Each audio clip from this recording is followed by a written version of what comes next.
Iremos estudar teoria geral dos contratos. Olá, meu nome é Henrique Benassi.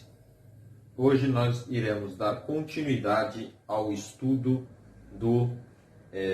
da teoria geral dos contratos.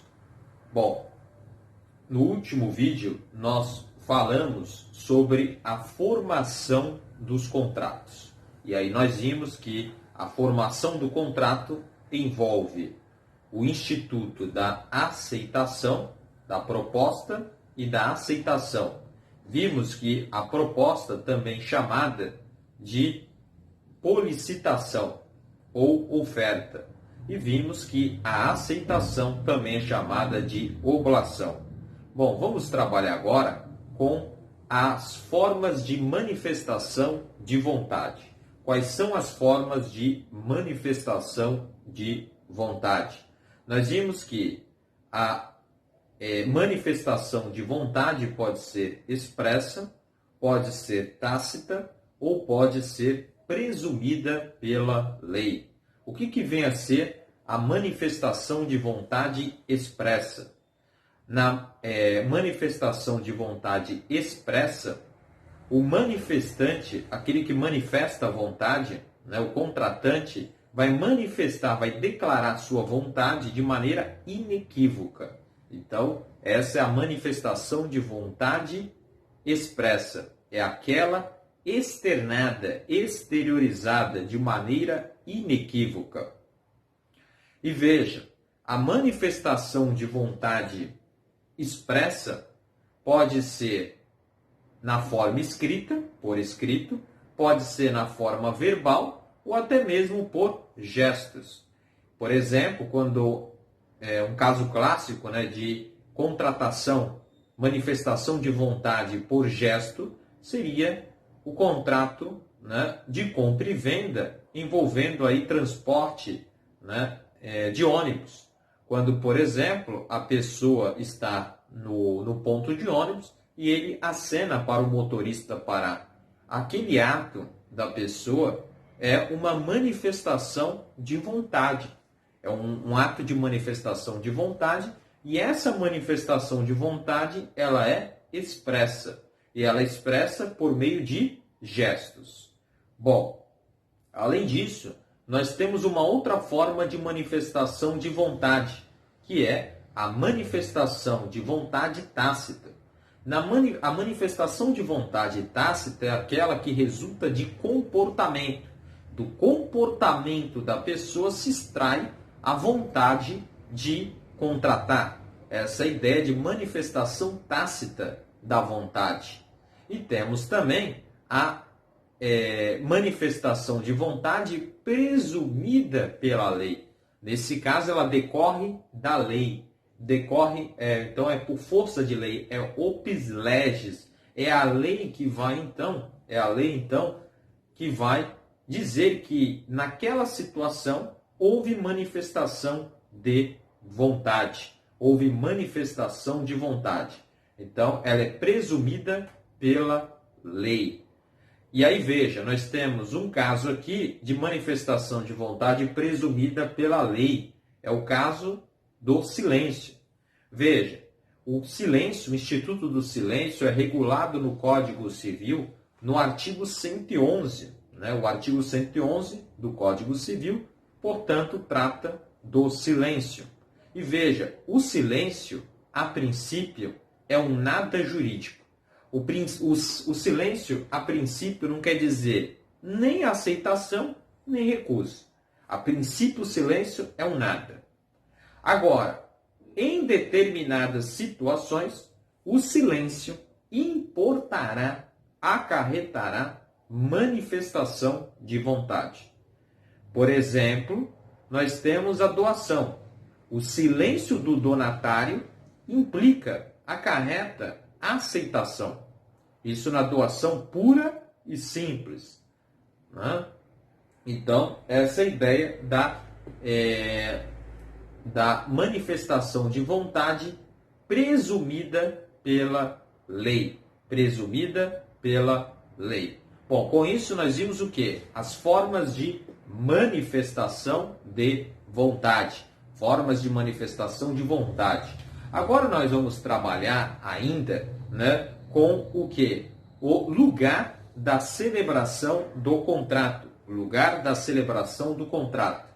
Veja, o Código Civil, ele é aplicado, o Código Civil é aplicado para os contratos internos. O que são contratos internos? São os contratos celebrados dentro do país, aqui no Brasil. Veja, para os contratos celebrados internamente no país, nós aplicamos o Código Civil e o artigo 435. Então, o artigo 435 do Código Civil dispõe sobre o lugar da celebração do contrato em se tratando de contrato interno. Isso porque, em se tratando de contrato internacional, nós devemos aplicar não o Código Civil de 2002, que é a Lei 10.406, mas sim a LINDB, a Lei de Introdução às Normas do Direito Brasileiro. O artigo 9º, parágrafo 2º, trata então do lugar da celebração do contrato internacional. E veja, o contrato internacional é aquele em que eu tenho de um lado o ofertante, né? E do outro lado eu tenho o aceitante, sendo que cada um está em um determinado país. Então vamos imaginar que o proponente, o ofertante, esteja aqui no Brasil e o aceitante esteja lá nos Estados Unidos. Nós estamos diante de um contrato internacional. E, nesse caso, ele é regulado pela Lei de Introdução às Normas do Direito Brasileiro e não o Código Civil. Então, veja, em se tratando de contrato internacional, nós aplicamos o artigo 9º, parágrafo 2º da Lei de Introdução às Normas do Direito Brasileiro, que prevê como lugar da celebração do contrato a residência do proponente, também chamado de ofertante ou policitante. Agora, veja, então, se o contrato for internacional, o lugar da residência do proponente, do ofertante. Agora, e se o contrato for interno? Ou seja, ele foi celebrado aqui, né, inteiramente dentro do Brasil, internamente aqui. Bom, aí nós aplicamos o Código Civil, o artigo, né, 435, que vai dizer que se considera como lugar da celebração o lugar em que foi realizada a proposta. Então, é o lugar da realização da proposta. Então, veja, enquanto a Lei de Introdução às Normas do Direito Brasileiro prevê o lugar da residência do proponente como lugar da celebração, o Código Civil prevê o lugar da celebração da proposta, o lugar onde foi feita a proposta e não a residência do proponente. São duas coisas distintas.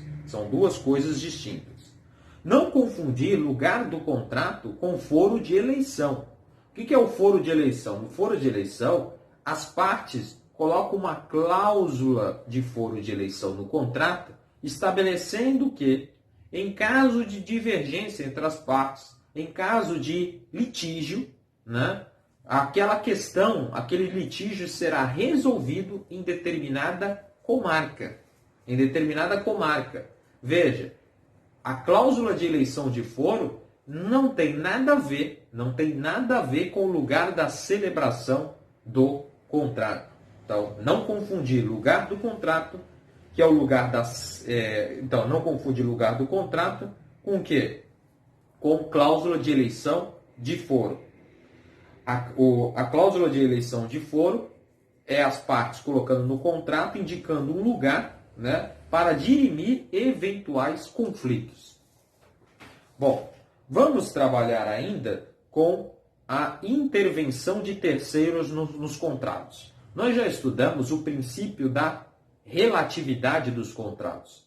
Por esse princípio, nós vimos que os contratos, a princípio, eles só vinculam as partes, somente as partes que estão envolvidas na relação jurídica contratual é que estarão vinculadas, né, por esta relação, por este contrato. De modo que terceiros não podem ser vinculados por esse contrato, via de regra, porque terceiros são res inter alios actas, são estranhos à relação contratual.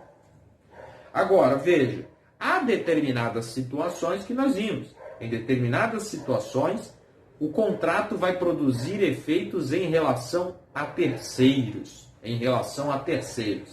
E veja, aqui nós vamos trabalhar com algumas hipóteses de intervenção de terceiros nos contratos. Ou seja, situações em que terceiro, aquele que é estranho à relação contratual, vai intervir nessa relação. Aqui, a gente vai estudar basicamente 3 institutos, 3 figuras.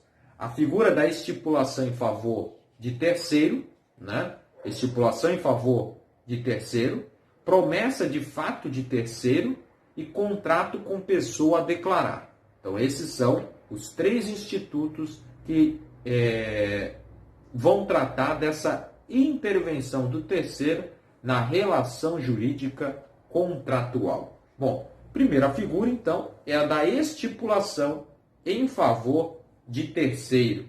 A estipulação em favor de terceiro tem previsão no Código Civil, basicamente, nos artigos 436 ao artigo 438 do Código Civil. Na estipulação em favor de terceiro, o estipulante convenciona, juntamente com o promitente no contrato, uma vantagem que irá beneficiar um terceiro. Esse terceiro, então, é o estipulado, é o beneficiário, né? Então, basicamente, a estipulação em favor de terceiro é isso. Nós temos de um lado o estipulante, do outro eu tenho o promitente e temos o terceiro que é o beneficiário. A relação contratual é entre estipulante e promitente. Sendo que, né, o promitente e o estipulante convencionam uma certa vantagem, né, em favor de um terceiro, que é o beneficiário, também chamado de estipulado. E esse terceiro sequer irá consentir, sequer irá anuir no contrato, né? Veja, então, que o contrato irá nascer, né, sem que haja o consentimento do terceiro. Exemplo de estipulação em favor de terceiro.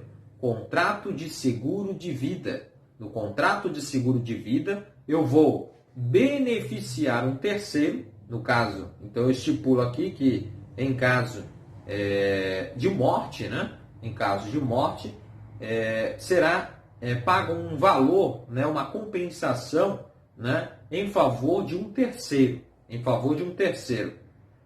Essa é a ideia do seguro de vida. O seguro de vida, o contrato de seguro de vida, é uma hipótese de estipulação em favor de terceiro. Então, veja, o estipulante paga um prêmio à seguradora, né?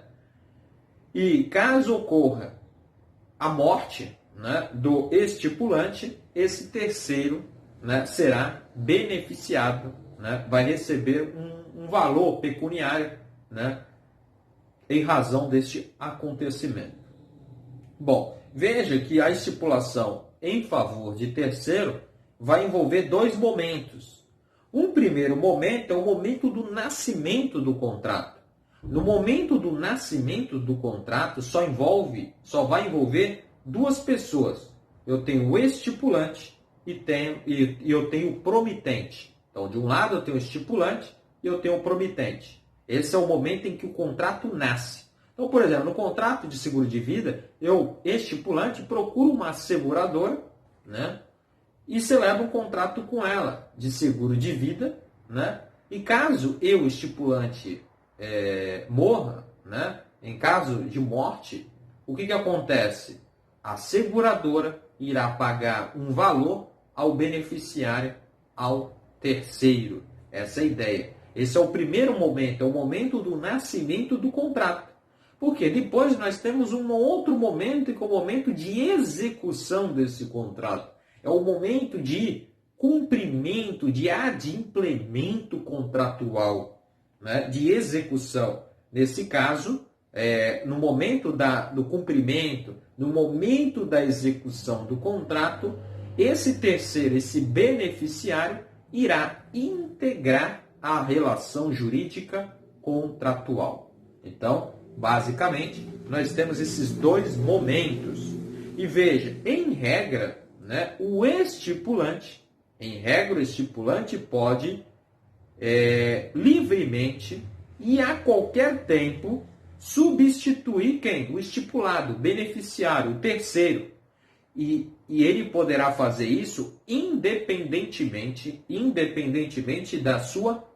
da anuência do promitente. Independentemente do promitente anuir, concordar, consentir ou não com isso, com essa substituição. Ele poderá fazer. A exceção é quando o promitente já tiver executado o contrato.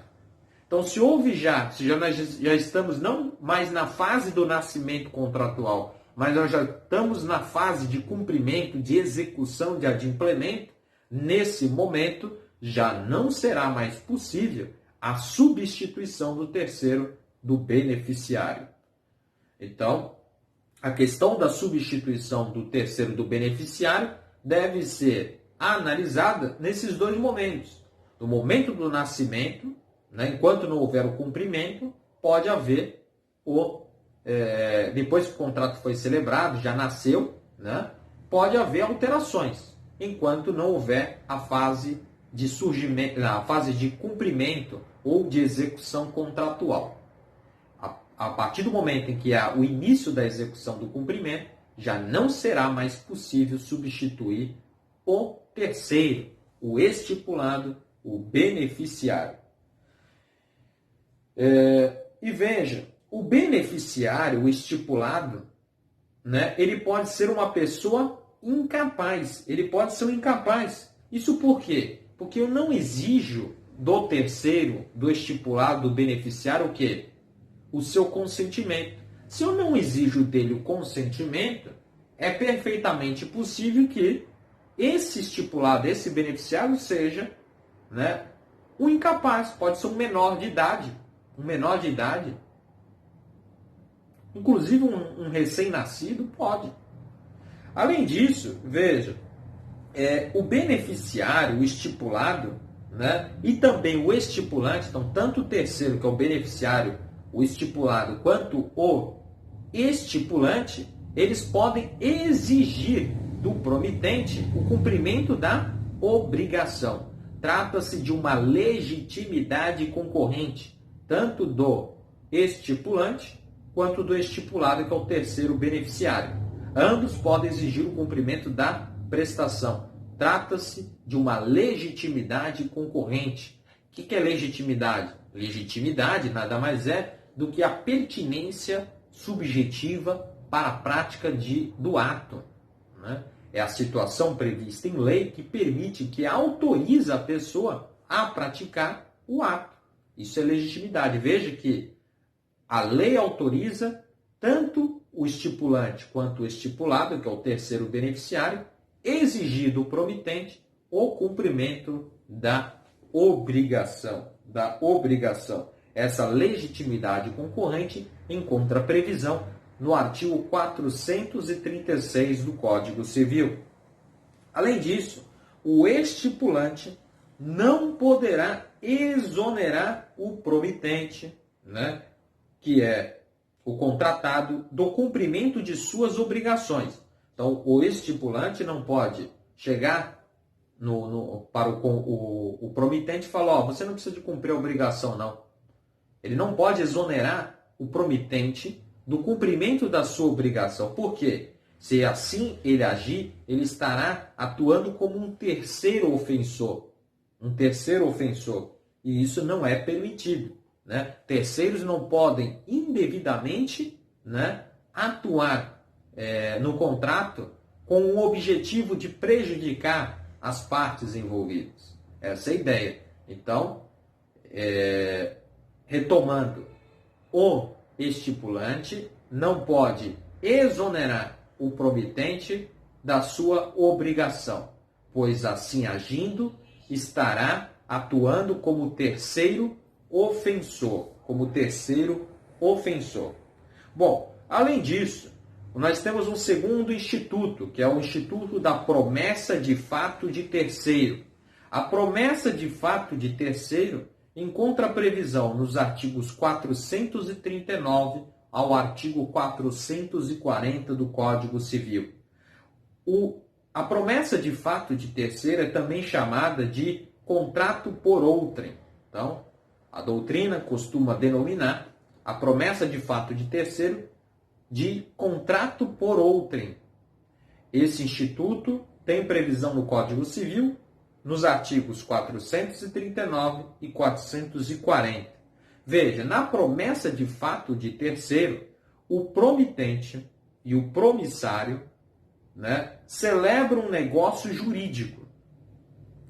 E esse negócio jurídico celebrado entre promitente e promissário tem por objeto uma prestação que será cumprida por um terceiro que não participa do negócio jurídico. Exemplo, o promitente promete conseguir a anuência, o consentimento do terceiro para que o terceiro, que é um artista, realize um show na cidade. Veja, isso é promessa de fato de terceiro. Então veja que na promessa de fato de terceiro eu tenho a figura do promitente, a figura do promissário e eu tenho a figura do terceiro. O objeto desse contrato é justamente fazer com que o promitente consiga a anuência, o consentimento do terceiro. E veja, na promessa de fato de terceiro eu tenho dois momentos também. O momento de nascimento, o momento de formação do contrato. No momento da formação do contrato, do nascimento do contrato, o promitente e o promissário é que irão estar envolvidos nessa relação jurídica contratual. De modo que o promitente vai prometer ao promissário obter o consentimento desse terceiro. Agora, depois nós temos um segundo momento. É o momento do consentimento do terceiro. Veja, se o promitente conseguir o consentimento do terceiro, o que acontece? Nesse caso, o promitente cumpriu com a sua obrigação, com a sua prestação. Lembrando que prestação nada mais é do que o comportamento devido do devedor. E qual que é o comportamento dele aqui devido? É conseguir o consentimento desse terceiro. Se o promitente conseguir o consentimento, a anuência do terceiro, nesse caso, ele se exonera da obrigação.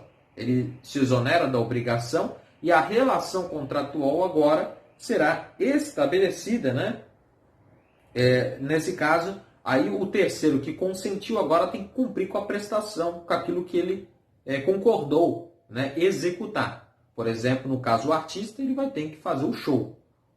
Mas o promitente ele já se exonerou da relação, da obrigação.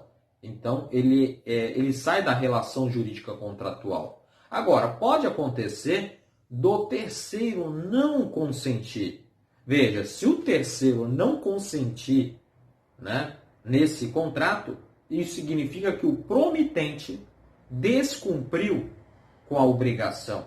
Ele não cumpriu com a sua prestação, de modo que essa prestação será convertida em perdas e danos. Então, o promitente, nesse caso, vai ter que indenizar, arcar com perdas e danos.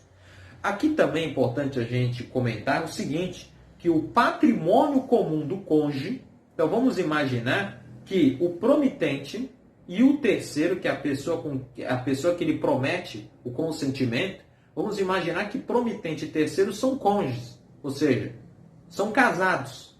nesse caso, esse patrimônio comum de ambos os cônjuges, né, envolvendo aqui promitente e terceiro, não poderá responder,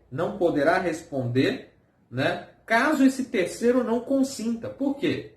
Porque, veja, se esse patrimônio comum responder por isso, o terceiro que não tem nada a ver, que sequer participou da relação contratual, estaria sendo prejudicado.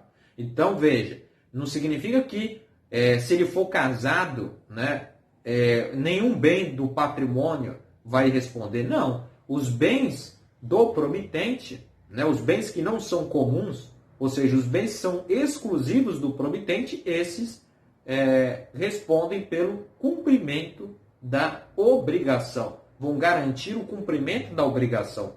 Os bens exclusivos do promitente. Agora, os bens comuns, envolvendo o promitente e o terceiro, que são cônjuge, esses bens não podem ser utilizados como garantia ao adimplemento dessa obrigação. Temos também a figura do contrato com pessoa a declarar.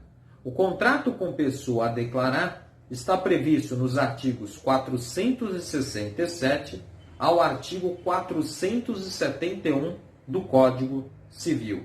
O contrato com pessoa a declarar é o contrato em que uma das partes, que é o estipulante, se reserva no direito de indicar outra pessoa que irá assumir a relação jurídica contratual, a relação jurídica obrigacional.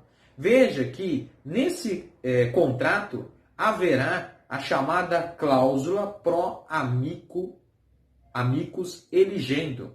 Então, cláusula pro amicus eligendo. O que é a cláusula pro amicus eligendo? É aquela cláusula em que a parte, né, se reserva no direito de indicar o terceiro que irá assumir a relação contratual em seu lugar. Né?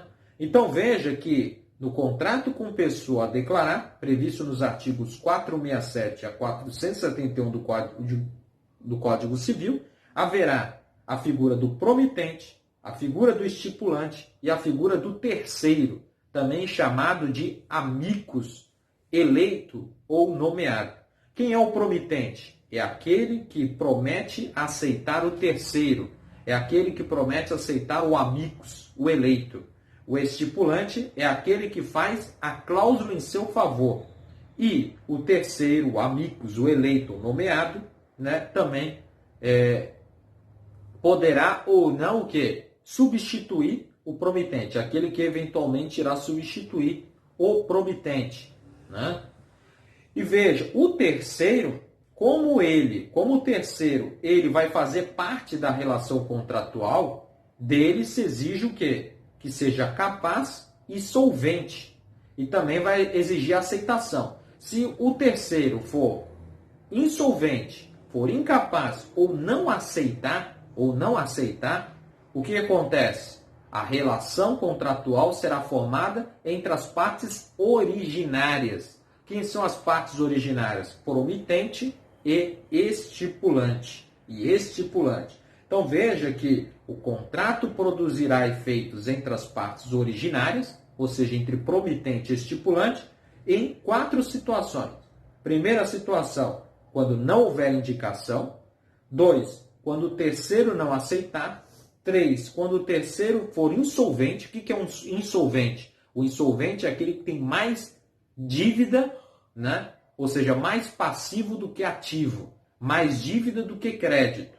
Né? Ou então, quando o terceiro for incapaz. Nessas hipóteses, né, a relação será formada entre as partes originárias. E veja, o Código Civil, no artigo 468, estabelece um prazo de 5 dias, né, para que haja a indicação do amicus, do terceiro, do eleito, do nomeado, salvo disposição em sentido contrário, o que significa dizer que essa norma, né, do artigo 468 é uma norma dispositivo. É uma norma que pode ser alterada, né, como fruto da autonomia privada, ou seja, por convenção das partes. E veja então o seguinte, que num primeiro momento, né, o contrato irá produzir efeitos entre o promitente e o estipulante.